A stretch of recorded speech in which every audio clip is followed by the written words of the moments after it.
All right, thanks to Outback Motortek, we've got the version 2 of the Pannier racks on. These are designed really for the 790, but they appear to fit the 890 Adventure perfectly. So what we're going to do here is I've laid out all of my bolts and supplies. So I've got the foot peg bolts are here. The rear bolts that go by the license plate is going to replace this torque nut that's in here. And then lastly, the side handle nuts are going to go into this bolt here. And then the remaining bolts are for the cross brace that'll go at the back.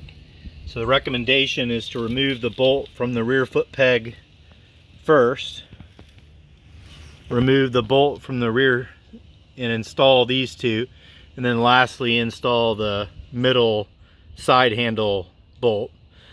And this is the KTM 890 Adventure. So I'm going to grab my 10mm wrenches and be right back.